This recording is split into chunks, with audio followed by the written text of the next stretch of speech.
Friends, இன்றைக்கி நான் பார்க்க போது பார்த்தீங்கன்னா ஒரு மூவி, அதான் விஷ்.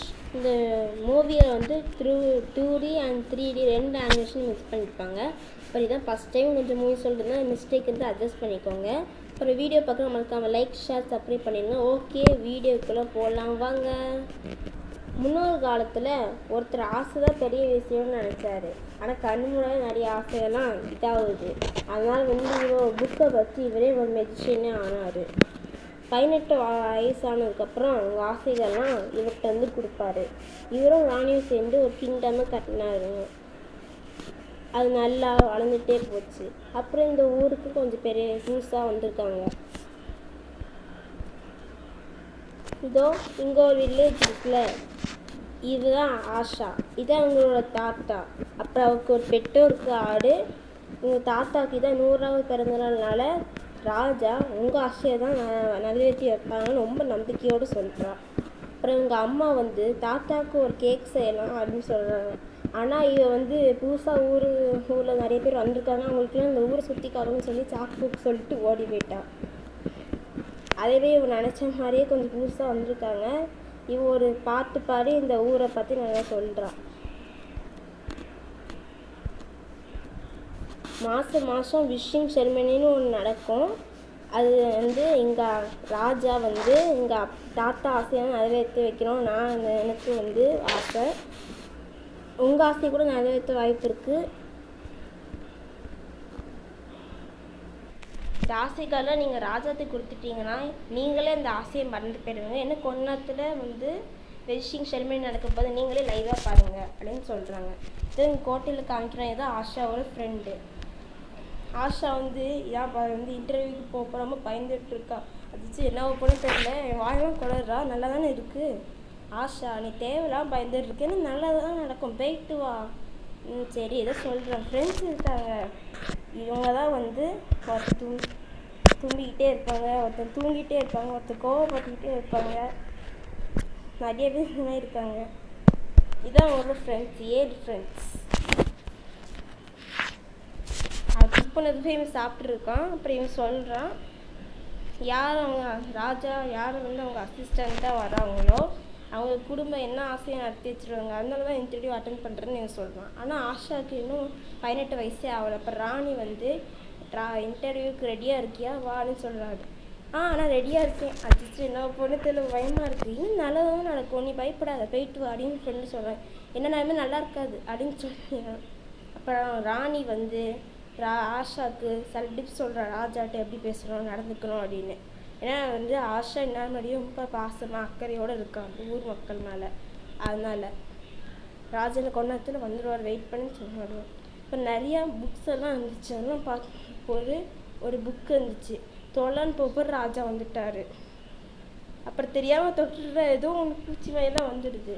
என்னாச்சு, என்னது அப்படின்னு கேட்குறா. இது வந்து ஒரு ஆபத்தான புக்கு, மேஜிக்னு நினச்சி வச்சுருக்காங்க. அச்சோ, ஆரம்பமே இப்படியா, என்ன மன்னிச்சிருங்கன்னு சொல்கிறாங்க. மன்னிப்பு கேட்கணும்னு அவசியம் இல்லை, எனக்கு பார்த்து தெரியும். சரி, எனக்கு எதனால எனக்கு நீ அசிஸ்டண்ட்டாக ஆசைப்படுற? ஏன்னா நான் எல்லாமே ரொம்ப வாசமாக இருப்பேன், ஏன்னா நான் அக்கறையாக இருப்பேன். இந்த ட்ராயிங் என் அப்பா தான் சொல்லி தந்தாங்க. எங்கள் அப்பா பற்றி எனக்கு நல்லா தெரியும். எங்கள் அப்பா வந்து ஸ்டார்ஸை கூட வந்து இணைஞ்சிருக்கு அப்படின்னு சொல்லிட்டு இருப்பாங்க. ஆனால் எங்கள் அப்பா இப்போ 13 வயசுலேயே இணைஞ்சிட்டாங்க.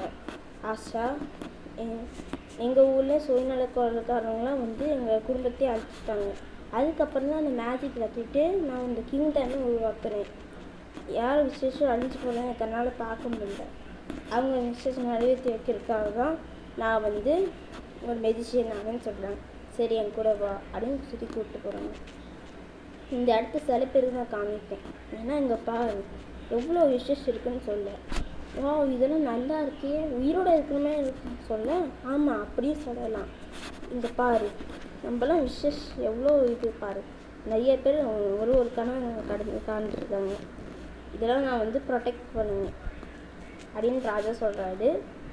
அதை வந்து ஆஷாவும் ராஜாவும் பாட்டாக பாடிட்டு இருக்காங்க. அப்புறம் எங்கள் தாத்தாவோட ஆசையை எடுத்து பாட்டு பாடிட்டு இருக்கா. 2 பேர் பாட்டு பாடிட்டு இருக்காங்க. அப்புறம் வந்து பாட்டு புரிஞ்சிருது. அப்புறம் ஆஷா அவங்க தாத்தா ஆசை எடுத்துகிட்டு போய் எங்கள் தாத்தா ஒரு ஆசையை நிறைவேற்றி வைக்க முடியுமான்னு சொல்கிறாங்க. அப்புறம் ராஜா சரி என்ன இவ்வளோ சீக்கிரமாக கேட்டுட்டேன், என்னால் கொஞ்சம் டைம் எடுத்து கேட்பாங்க, சரி கூடு பார்த்துன்னு சொல்கிறாங்க. இப்போ பார்த்தா அவரும் ஒரு மெஜிஷியனாக தான் ஆசைப்படுறாரு. ஆனால் ராஜா எதுவும் தப்பாக புரிஞ்சுக்கிட்டாரு. ரோசஸ் வெங்கிறதுக்கு இதெல்லாம் மட்டும்தான் நான் ஆசையை நிறைவேற்றி வைப்பேன், இதெல்லாம் நிறைவேற்றி முடியுதுன்னு சொல்லி இது பண்ணிடுறாரு. அப்புறம் தான் ஆஷா புரிஞ்சுக்கிட்டா இங்கே இருக்க ஆசைகள்லாம் எதுவுமே நிறைவேறாதுன்னு. அப்புறம் சொல்கிறா, இந்த ஆசைகள்லாம் உங்கள்கிட்ட கொடுத்துட்றாமே, அவங்களாவது அடைய முயற்சி பண்ணுவாங்கள்ல அப்படின்னு சொல்கிறாங்க.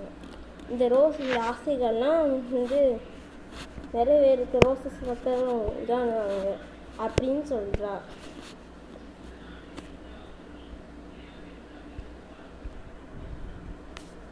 எந்த நேரத்தில் எனக்கு என்ன பண்ணணும்னு புரியும் அப்படின்னு சொல்லி கோபமாக சொல்கிறாரு. ராஜா சொல்கிறாரோ ராணிக்கிட்டேயே ராஷா உட்கார வைங்க அப்படின்னு சொல்லிடுறாங்க. அப்புறம் விஷிங் செரிமனியும் ஸ்டார்ட் ஆகிடுது.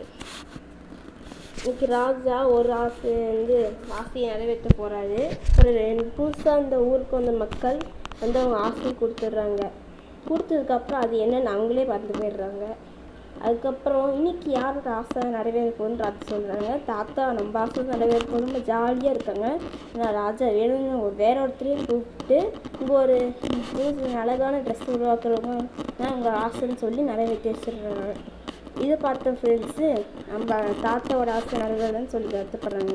அப்புறம் ராஜா என்னால் அசிஸ்டண்டாக ஏற்றுக்க முடியாது, அதனால உங்கள் தாத்தா அம்மா ஆசையால் நிறைவேற்ற முடியான்ட்டு தான் இருக்கும் என்று சொல்கிறாரு.